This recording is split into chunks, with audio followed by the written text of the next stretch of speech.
thank you that I have the opportunity to share this morning because, again, I think we're all on the journey together. We're trying to figure out what it means to love like Christ, to let His love transform our lives, and then let that love be shown through the way that we live and everything that we do. I don't have any good jokes, and as you can tell, I'm down on the floor. I don't know if it's because I'm just fidgety or I like to move around, but I'm always afraid up here that I'm just going to walk off the edge. And that would be entertaining for you, but then I might be like sitting down the rest of the time, and I guess that would be kind of comfortable. But before I show what I'm going to show to hopefully maybe get a laugh, we'll see. I will say, I'm kind of in this transition in my journey, in my life, a little bit.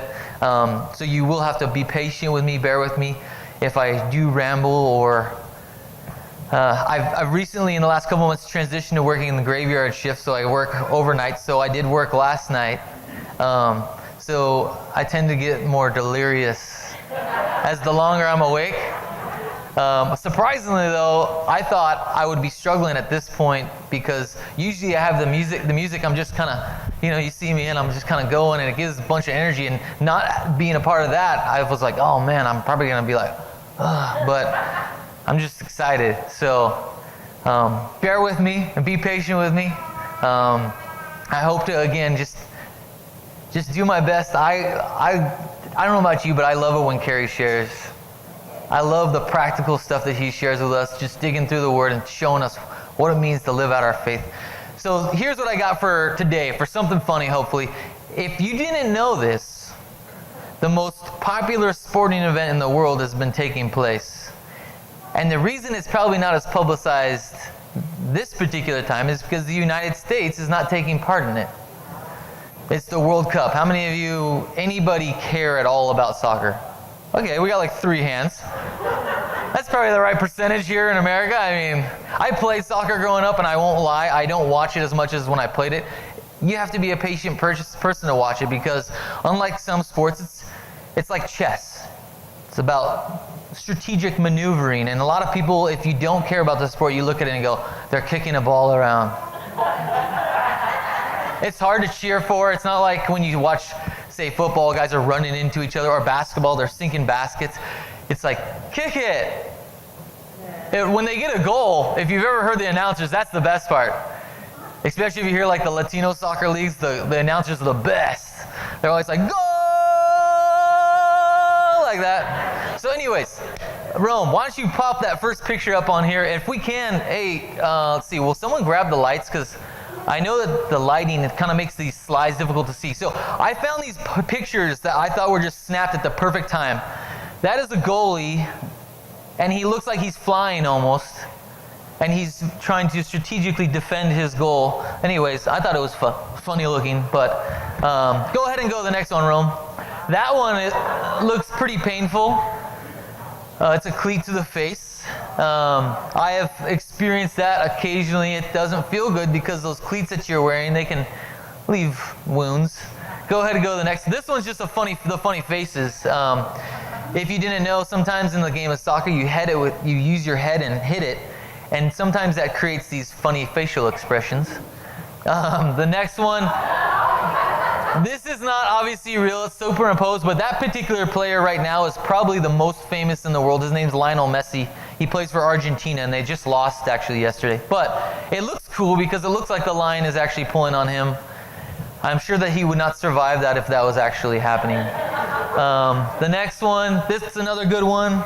That's another goalie, and I'm assuming, probably already hit the ball. I think what's funny, if you notice, look at the guy near the bottom. He's just like laughing. It looks like he's laughing because he's like, man, this guy just got punched. I don't think that's really what happened. I think he was attempting to jump as well. There's that one. A ball, nice ball to the face. And go ahead. Is there any more? This, I had to throw in the young girl one too, because look at this. This girl's got her in like a headlock.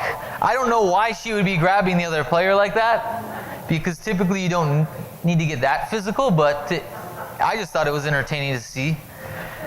Yeah, you can do. We can actually leave the. Is everyone okay with leaving the lights down? I'm cool with that. Maybe let's keep it a little cooler, right? Anyways, I do tell people, because I played soccer, it is the most popular sport in the world, if you didn't know. And even though it may be difficult to watch, there are those moments, again, where it's exciting, and occasionally you'll get to see something like that. And again, if you want to just get a laugh out of the announcers, you could probably go on and watch a game on the World Cup, and you hear them start going at it. Whatever country it is, the United States announcers are actually in soccer are pretty boring. They're just like, the ball was kicked there, kicked over there. But because of the excitement that it brings to other countries, you can hear that in the voice inflection of the announcers. So let's do a little recap. We've been digging through Romans. Again, and Carrie's kind of labeled this series gospel-ish. That's shown up there. And last week, Carrie took us through Romans chapter 3. And I kind of wrote a few notes down, just stuff that I kind of remember that he was kind of talking about. And Paul, who was considered to be the Jew of all Jews, was trying to break down a barrier that had been ingrained into the Jews for generations, probably really still to this day. If you don't know what that barrier is, it's the Jews, previously known as the Hebrews, maybe previously known as the Israelites, if those terms are familiar with you. They were God's chosen people. If you remember the story, let's just say with, this is a little after they were chosen, but the story of Moses. Moses was called to take the Israelites out of Egypt, right? That was one example of God delivering his people from the slavery that they were involved with. The chosen part actually took place before that, but as you can imagine, they had a lot of pride that they were God's chosen people, right? I mean, hopefully, even as today, knowing if you believe that Jesus Christ is your Lord and Savior, that he died on that cross for you, that's exciting. You know, like hopefully you found purpose. Hopefully you found hope that comes along with that. And it's almost a natural thing in some ways to be prideful of that. I know that there have been points in my life where I'm like, I'm saved. Woo! You know, get excited about it. But Paul's really trying to teach the Jews, and even teaching us, that all of us are God's creation. Kind of that barrier was the Hebrews, the Jews, they created this attitude of us versus them. I don't know if you ever feel that way. Sometimes with some of the chaos, some of the things that happen around this world, some of people who may live opposite of God or opposed to God, sometimes it makes us want to think that way, right? We want to be like, well, one day you're not going to be with me in paradise. And it's like, unfortunately, up to this point through Romans 3, Paul's basically trying to teach the Jews in Rome, like, hey, that's not what Jesus has called us to. And the point of me referencing him be called the Jews of Jews, Paul at one point was a Sadducee, and a Sadducee was like a religious leader. He was the man. He knew exactly where they were coming from. And it wasn't until Paul was humbled, if you remember, he was blinded by the light. Not the song, but he was literally blinded. Paul finishes chapter 3 with reaffirming that our hope comes from our faith in Jesus and not because of a specific set of laws or works. Carrie's two main thoughts that he incorporated last week were, one, we're the keepers of the Scripture. That's kind of what you saw about the Jews, but he said, kind of moved that to us. We are the keepers of God's Word. We've been trusted with God's Word. And something that's kind of unique to this day and age, Carrie, if you remember, he pulled out his phone, right? Our access to God's Word today is greater than it's ever been. So maybe that's something you had to examine for yourself, or maybe that's a question you have to ask yourself. Have you been a keeper of God's Word? The second thing he said and finished with was, we are keepers of his blessings. He described it as us being God's hands and feet. Part of what Jesus passed along, as I mentioned when we were taking communion, when he sat with his disciples before he was about to be sacrificed, he was passing it on to them and saying, you are going to be sharing the hope of the cross to the rest of the world. It started in one place and it just spread. If we don't do our part, if we don't become those hands and feet, He's going to have to get someone else. And I know God's bigger than us. I know He can do whatever He chooses to do. But His love is shown through His children. So hopefully that's something that we all take seriously. Hopefully we take seriously the idea that we are the keepers of His blessings. We possess that within us. Today we're going to talk about Romans 4, and Paul digs a little deeper, and he talks and references about Abraham. So I got to do something here because this will keep my energy level up. How many of you, okay, if I say the word Abraham, how many of you think of a song when you hear the word Abraham? Yes. Who? This might be too much because I don't know if Carrie would do this, and I hope, are you recording right now? Carrie's going to see this and he's going to ask why I did this, but can we get some participation? If you remember the song Father Abraham, it's like an action song, right? He said, Father Abraham had many, well, you can't sit down though, that's not fair. If I'm standing, so come on, a few of you can stand up. And maybe other people will catch on. So, your father Abraham had many sons. Many sons had Father Abraham. And I am one. You can clap. And so are you. So let's go marching on right arm. Father Abraham. You get the arm going. Many sons. Many sons had Father. It's okay. We're all doing it together. And so are you. So let's go marching. Praise the Lord to right arm, left arm. Father Abraham and many sons. So you're just getting a little exercise. Many sons had Father Abraham, and I'm one of them, and so are you. So let's praise the Lord. So let's just praise the Lord. Right arm, left arm, right foot. Father Abraham. So you get this whole thing going.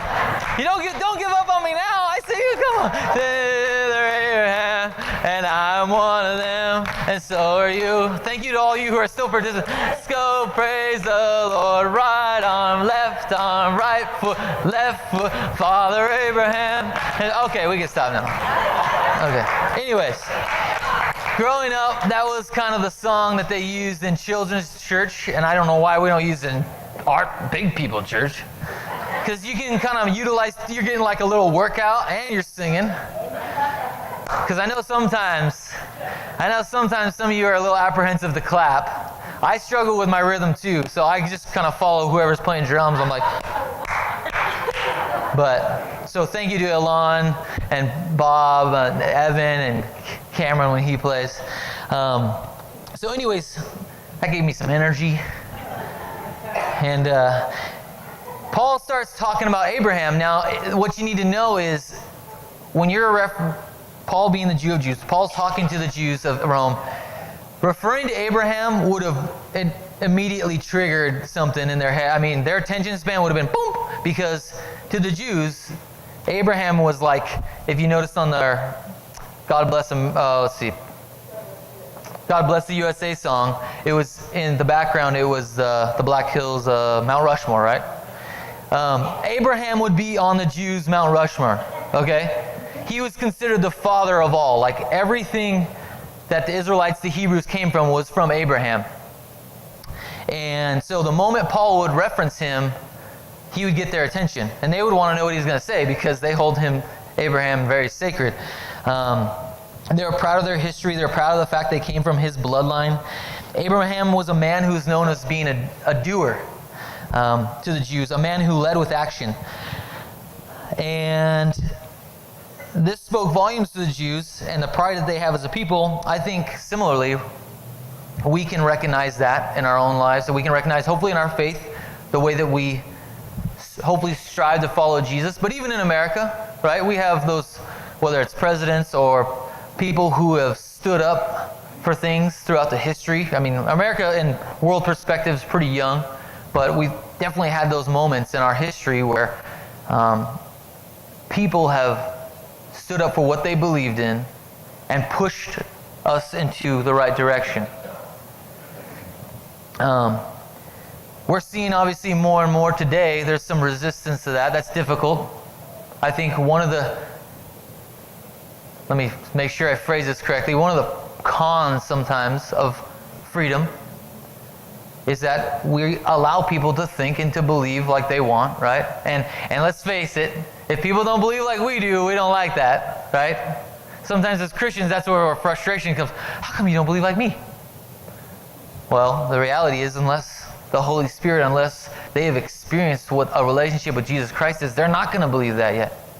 That's part of why, as Paul addresses the Jews in Romans 4, he's pretty frustrated because he came from that.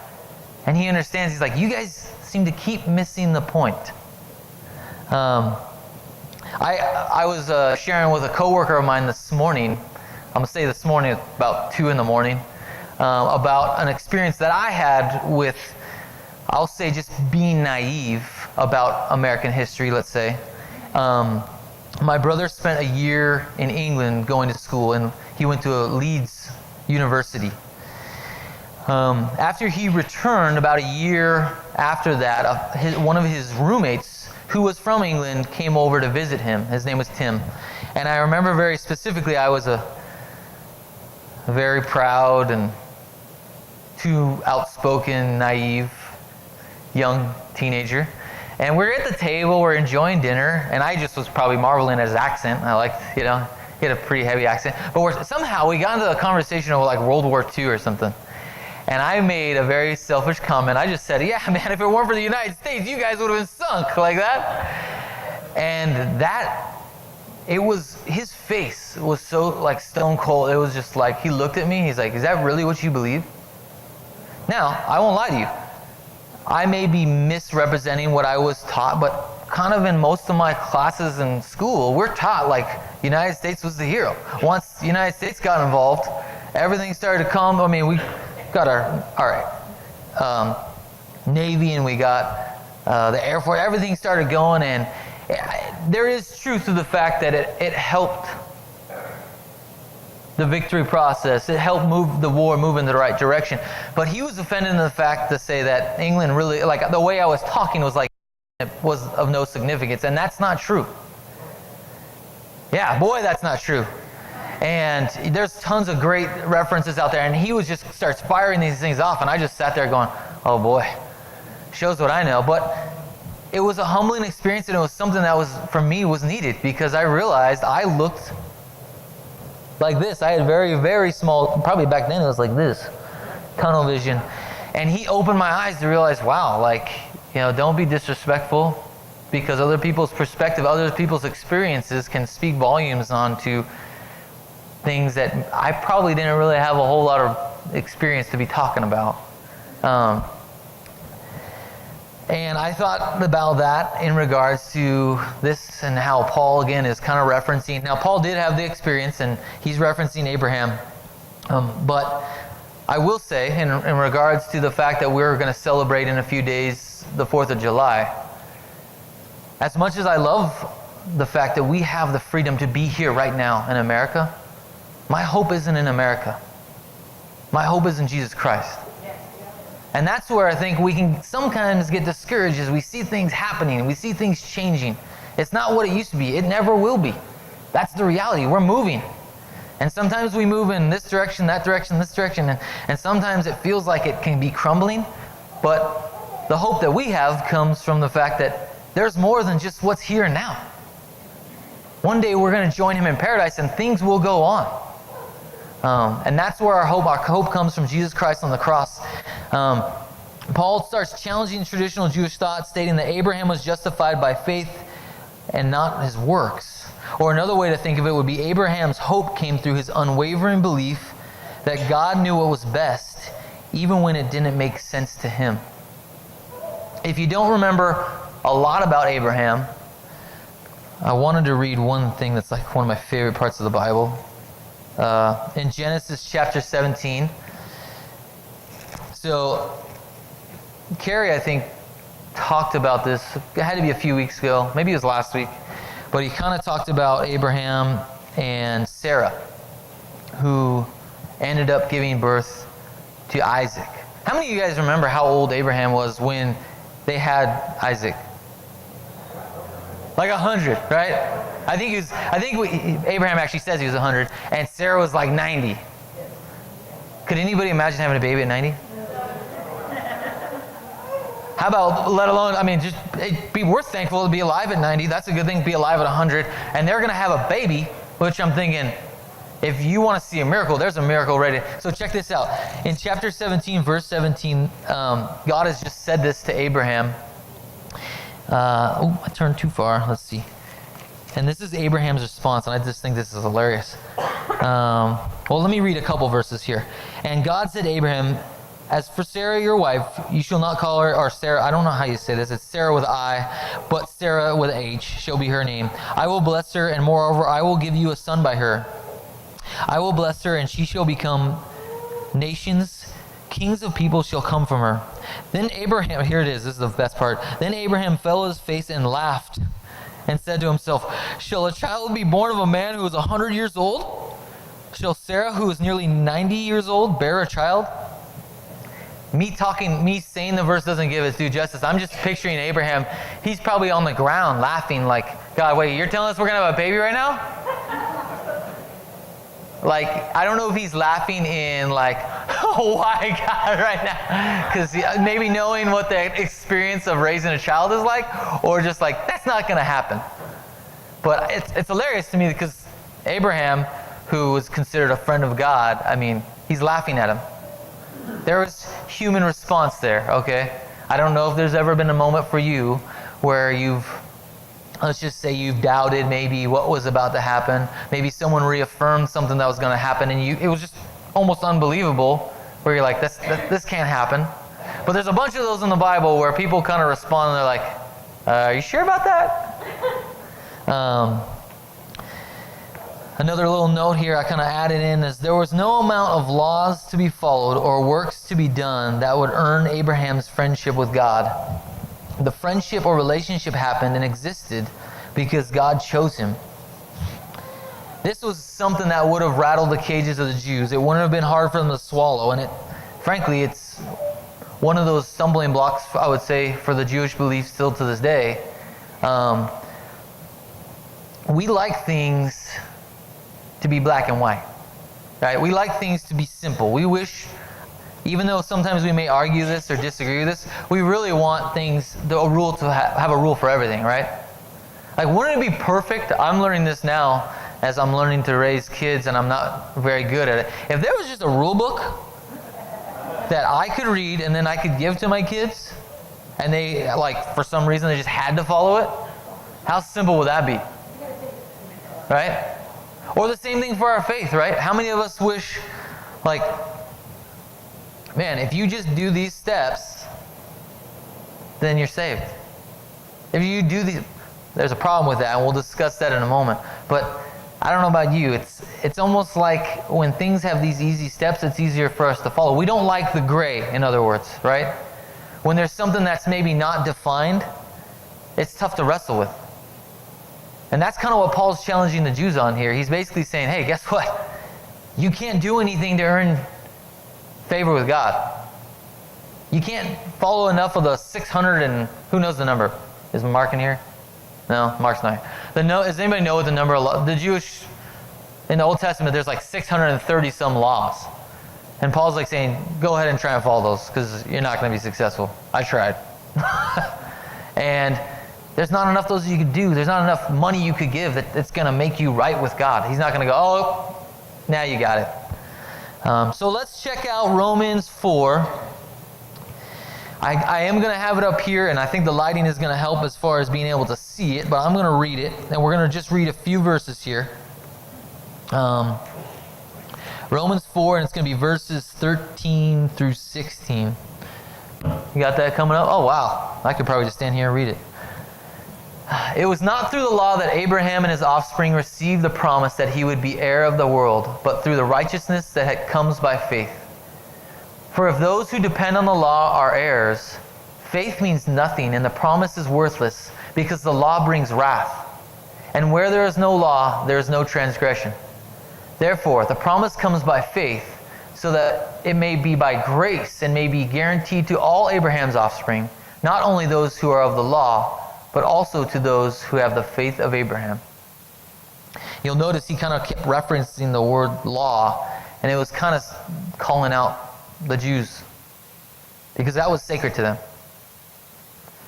And he made a couple statements in there that would have been very frustrating to them. They would have probably been like, okay, who's going to hang this guy? Because I'm about to. When you do things, Jesus did this a lot in his teaching. Jesus would say things like, you've heard it said, but I tell you.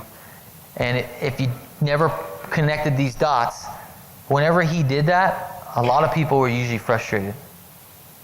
Because one, he was upping the game. He was basically telling them, I love this one. He says, you've heard it said, an eye for an eye or a tooth for a tooth. He said, pray for those who love your enemies and pray for those who persecute you.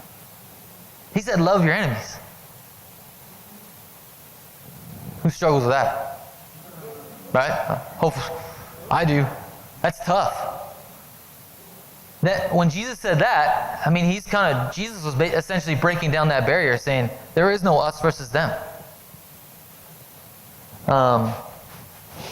It's funny how we struggle with this today. We struggle with because we want to feel like, I would say, we have a sense of control. I'm a movie quoter, and I find myself sharing this one with some people, and I think it's usually at work at Walgreens, but the quote I'm going to share is in the movie, Jurassic World. If you've seen that movie, there's a scene where the owner of the park, before everything goes crazy and like all the Jurassic Park movies, of course the dinosaurs get out.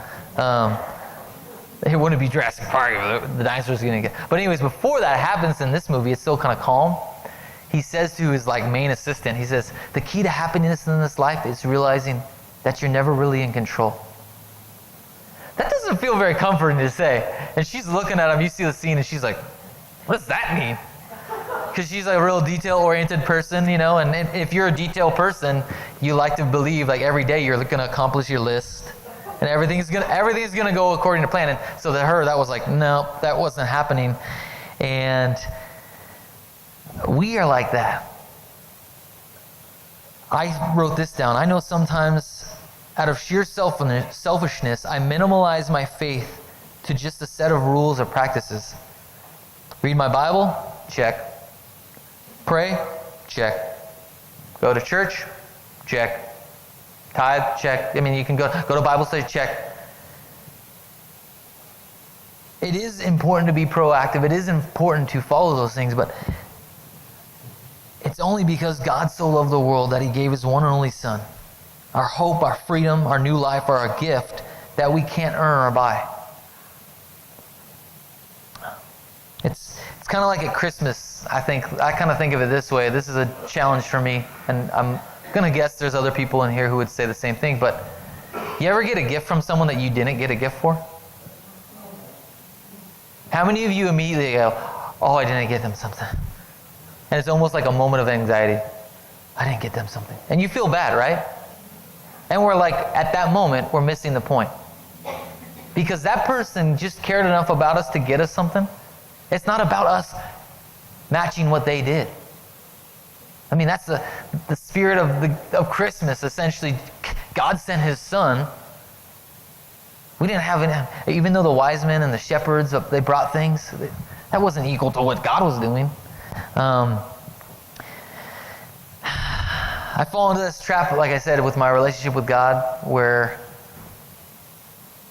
I think to myself, I minimalize my faith, and I think, I didn't read today.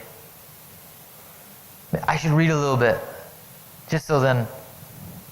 You saw that, right, God? Do you do that? Yeah. Right? You saw me read, and it's you almost don't even really dig in. You're just for God so loved the world, he gave his only Son. Oh, I love that verse.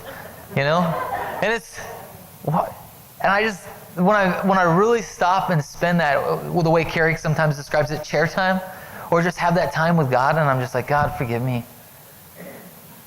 That's not what you want. Carrie uses this reference a lot too, and I can't give the credit probably where I'm going to say 3DM, but I could be wrong. But he uses the term identity. And we did a whole series on this. And he basically described it as when we experience what our identity is intended to be in Christ, we don't do things because we think we gain favor with him. We do them out of an outpouring of thankfulness of what he's done for us. Or we recently did that series, Awe. If you were here to join us for that series, Awe, or I think it was The Wonder of God. If you understood kind of what that whole thing was encompassing, it was when we understand and live in that awe of who God is, whether we're looking at the universe or we're looking at, I got to take a cool picture of a butterfly in the middle of the street the other day. And I felt like my kids, I was like, this is awesome. Until my son was like, let me step on it, and he didn't, thankfully, because the oldest daughter was like, don't step on it, because it was alive. But it's like, you just look at this butterfly and you're like, whoa, this is part of God's creation. When we experience that in our relationship with Him, when we don't take, say, communion lightly, and we go, man, He died on the cross that we could have new life. And I can face today, no matter what happens, we can face today. It seems like there's this underlining theme that Paul's kind of really been hammering on. Is if you've, again, been joining us, if you've taken on Carrie's challenge, if you remember, each week he's kind of said, go home and read that chapter. So one, I'm going to add that onto your list. If you can, get home, and it doesn't have to be today, but sometime this week, read through Romans 4. And if you look, there's like this underlining theme that seems to keep reoccurring. And the word that I kept coming back to, as Paul has referenced Abraham, and he keeps speaking to the Jews, is entitlement. I don't know what that word, what kind of thoughts that sparks, but the Jews were God's chosen people, and that was something they were very proud of. However, that entitlement not only created a stumbling block in their relationship with God, but also with anyone else who wasn't a Jew, aka Paul used the word Gentiles, anybody else. And they go back and forth. Paul keeps going back and forth with the Jews who, at that time, they were real passionate about people being circumcised. You know what? Adult males were not passionate about being circumcised. It was like not something that would be enjoyable. And Paul's basically saying, hey, is it more important to be circumcised or have faith in Jesus Christ? And it was for the Jews. They kept going back to the law, kept saying, well, but if they don't do this, then they're not one of the chosen. When we allow this attitude of entitlement into our hearts, we are attempting to gain control as if our gift of salvation is dependent on us. It's dependent on something that we bring to the table. Again, that's not an excuse to do nothing. It doesn't mean that we just get to sit back. Thanks for the gift. I'm just going to go party.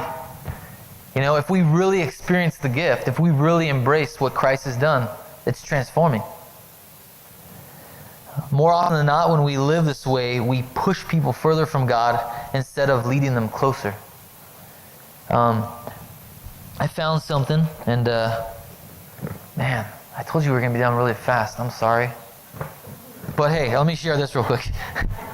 I found this article. It was on someone's website, like personal website, but it was something they referenced, and it was called "You Are Not Entitled." And I just thought there were some things in it that were of value. And I'm just going to read a couple of things I highlighted. It says, one of the most difficult attitude problems any counselor faces is that of entitlement. Entitlement is the attitude of I'm owed. It is apparent in beliefs such as these. I'm a college graduate, so I deserve a high-paying job. I've been good to my friends, so they owe me their loyalty. I am a senior citizen, so I deserve younger people's respect.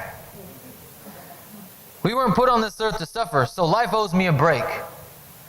I took care of my kids when they were young, so I'm entitled to some special care from them when I get old. Our culture loves to foster these notions in us. During the 1970s, McDonald's restaurants built an entire ad campaign around the slogan, "You deserve a break today." That sounds good. In the 1980s, another ad campaign said, "Pamper yourself with Calgon." You guys, I won't lie, I was just a kid. Okay, take me away. In the 1990s, it was, "You owe it to yourself to Mercedes-Benz." I don't think I'm ever going to be there.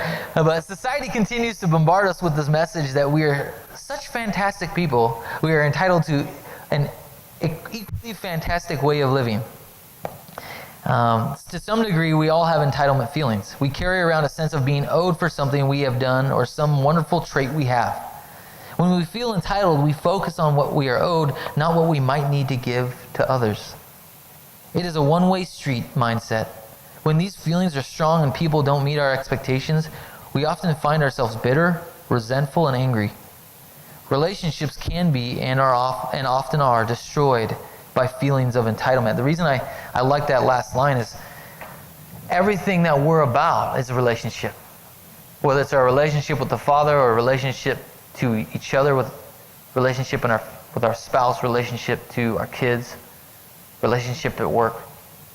I don't know about you, but as I was reading that, I was like, man, I struggle with entitlement. So, here's where we finish it out. Here's the question for the day. How do we avoid the trap of entitlement? See that animation? Whew. How do we avoid the trap of entitlement?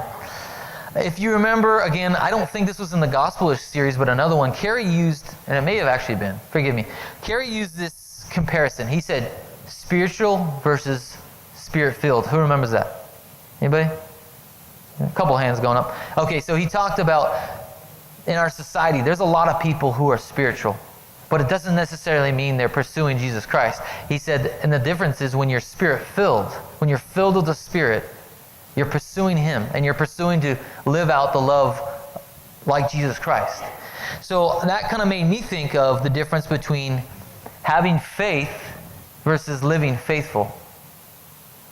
And I'm not saying the difference because one's bad and one's good, but oftentimes I find in discussions I have with people that I say, well, I'm real passionate about this because of my faith. And I'm saying that word about what I believe.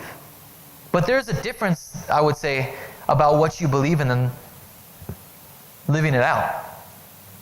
Because I think hopefully all of us here would say we believe that in God. But maybe that's something you're wrestling with. Yep, you can throw your hand up. We believe in God. We believe that Jesus Christ is the Son of God. But how are we living faithful because of it? I thought that comparison, again, I'm borrowing Carey's idea. Our faith is in the sacrifice of Jesus Christ on the cross, that He conquered death to give us new life. Because of this free gift, our hope, we find our identity. Ooh, remember that word I said? Identity in God. This alone will transform us into living faithful. So how do we live faithful? I found a really great quote by, I'm going to say her name was Brene Brown. She said, what separates privilege from entitlement is gratitude. Ooh. As you read through chapter 4, you'll notice that again about the Jews. Unless sometimes God pulls different things for you, but you'll see that entitlement idea. When we understand the privilege that we have to be considered one of God's children because of Christ's sacrifice, that should produce gratitude. And gratitude should be the backbone to living faithful in our lives. According to Oxford English Dictionary, I don't know if I have this up here, the word gratitude means the quality of being thankful, readiness to show appreciation for, and to return kindness. Oof, some good stuff. Dictionaries always got good definitions. Sorry. There's that deliriousness happening right now. I'm going to read one more section out of Romans 4 because it's just too good to pass up. Again, how do we avoid that trap of entitlement? And I would say it has to do with living faithful. It has to do with living with gratitude of the gift that we've been given. It's not something that we've earned. If we start to feel entitled, that affects every part of who we are. It affects how we treat people. It affects how we look at people. And it seems as though Paul's really trying to hammer against, we got to eliminate this us versus them attitude. If we believe in John 3:16, I'm guessing a lot of you know what that is. For God so loved the world. Not just you, not just me, the world. That should transform the way that we think, that it's not, well, you're just a sinner. You know? That's what Paul was going against. In Romans 4, he kind of finishes, that's the wrong section there. Romans 4, and I'm going to read verses 18 through 25. This is good stuff. In hope he believed against hope, that he should become the father of many nations, as he had been told. so your offspring shall be. He did not weaken in faith when he considered his own body, which was as good as dead, since he was about 100 years old, or when he considered the barrenness of Sarah's womb. Did I read? No, yeah. No unbelief made him waver concerning the promise of God, but he grew strong in his faith as he gave glory to God, fully convinced that God was able to do what he had promised. That is why his faith was counted to him as righteousness. But the words "it was counted to him" were not written for his sake alone, but for ours also. It will be counted to us who believe in him who raised from the dead Jesus our Lord, who was delivered up for the trespasses and raised up for our justification. I think he kind of just, wraps it all up there. And I'm gonna finish up with a quote here, because I like movies. Have you ever seen the movie Kung Fu Panda? Everyone seen that one?